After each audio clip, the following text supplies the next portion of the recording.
Jurina, ngayong nalibing na si Kuya Domingo, kung gusto mo, samahan ko na kayo sa Maynila para may kasama kang tumingin kay Noriel. Andito na rin naman si Tatay para kay Kuya Lubert. Salamat, Kuya Ben. Malaking tulong yun para sa amin. Benny, ipasok mo muna ang kuya mo sa loob ng bahay. Sige po, Tay. Tara, Kuya.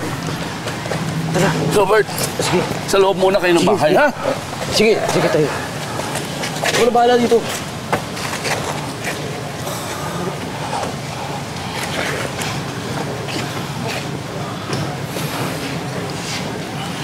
Noriel, anak.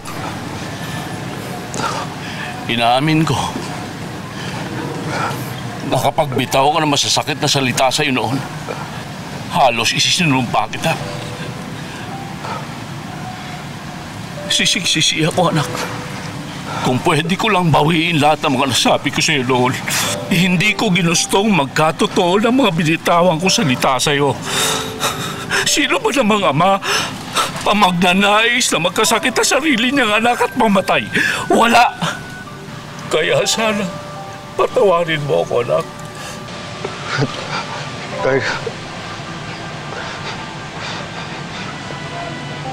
pinapatawad na kita.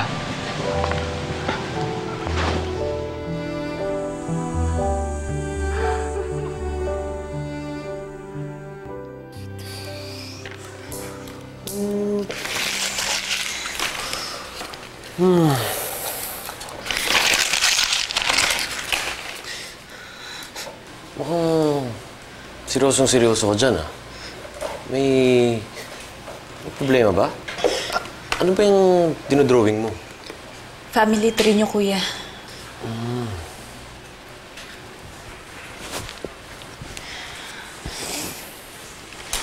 Di ba narinig mo naman yung sinabi ni Tatay na may genes kayo na dystonia? Kaya yan, nag-research na rin ako eh. Gusto kong malaman yung pattern kung tuwing kailan at pang ilang generation nalilipat yung sakit na dystonia. Natatakot ako eh. Natatakot ako para sa mga anak namin ni Noriel. Baka mapasa sa kanila yung sakit eh. Na-acquire pa naman kahit bata pa.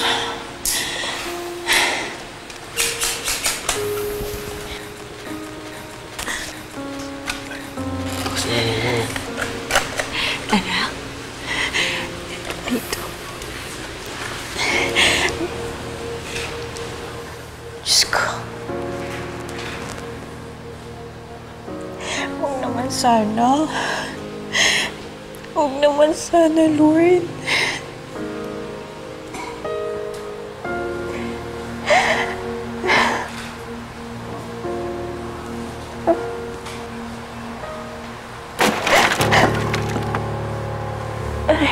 Noriel, kayo muna pong bahala dito. Kuya Ben, titignan ko. Sige. Noriel? Wait lang, ah.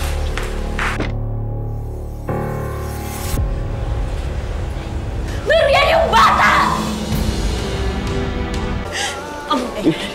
Amin na yan. Amin na yung bata. Amin na. Ano ba iniisip mo, ha? Bakit mo binuhat yung bata? Alam mo naman na hindi mo kaya. Binuhat mo pa? Eh, paano pag nalaglag na pilayan, ha?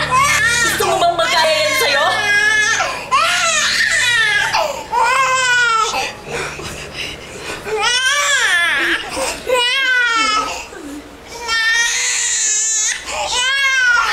Gusto ko lang naman na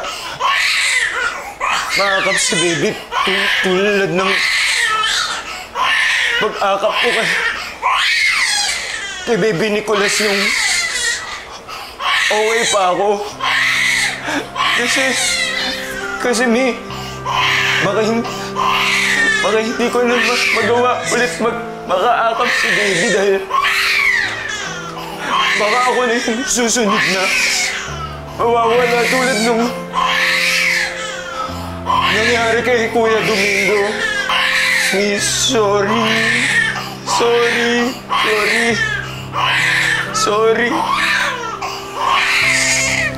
Pasensya ka na. Nabigla lang ako. Hindi ko sinasadya yung nasabi ko.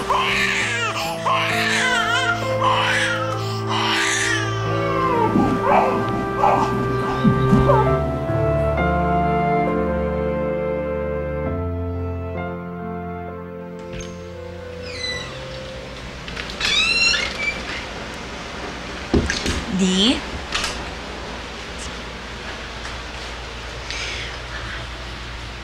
Uy. Uy, sorry na.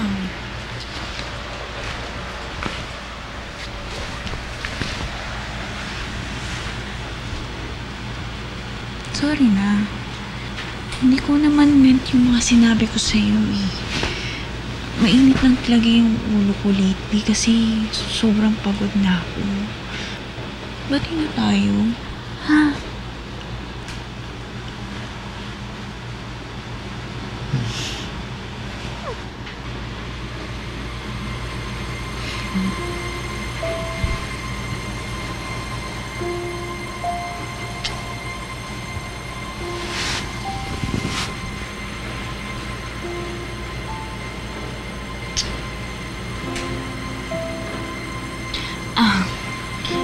Noriel,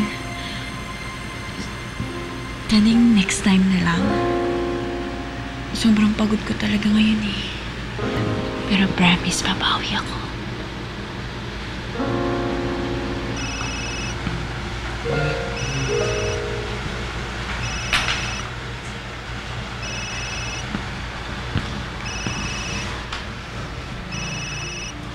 Bakit tumatawag si Dave?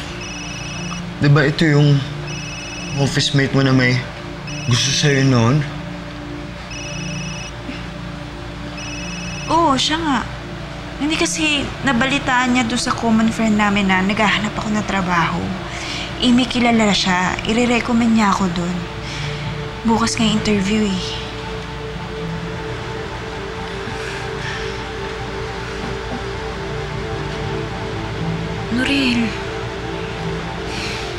Noriel naman eh. Hayaan mo naman akong magtrabaho ulit. Para matulungan kita. Saka, yung trabaho naman na yun kapag nakuha ko, dito rin naman ako sa bahay magtatrabaho. Sige, napayagan mo na ako. Pwede tayo magtulungan, no? Para tayo may income. Saka hindi naman si Dave yung kasama ko mag-a-apply eh. Yung friend niya na babae yung kasama ko. Sige.